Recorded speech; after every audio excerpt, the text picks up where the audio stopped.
ស្វាគមន៍មកកាន់ការឲ្យតម្រុយឆ្នោតយួនលេខល្អច្បាស់របស់ Channel តម្រុយឆ្នោតយួន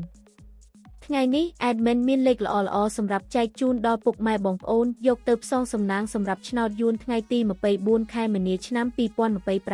2026មុននឹងឈានដល់ការឲ្យតម្រុយឆ្នោតនាងខ្ញុំសូមចិត្តពុកម៉ែបងប្អូនមេត្តាជួយ Like Subscribe Comment និងដាក់សញ្ញាកណ្ដឹងឲ្យ Admin ម្នាក់មួយផងដើម្បីជាការលើកទឹកចិត្តក៏ដូចជាដើម្បីតាមដានវីដេអូតម្រុយឆ្នោតថ្មីៗផងដែរឥឡូវកុំឲ្យខាតពេលយូរតោះយើងទៅតាមដានតម្រុយឆ្នោតយួនទាំងអស់គ្នាចំពោះឆ្នោតពីរលេខគឺមានលេខ51 68 25និង81សម្រាប់ ABCD ចំពោះឆ្នោត3លេខគឺមានលេខ482គុណ928គុណនិង164គុណសម្រាប់លេខអូខ្ទងគឺមាន20និង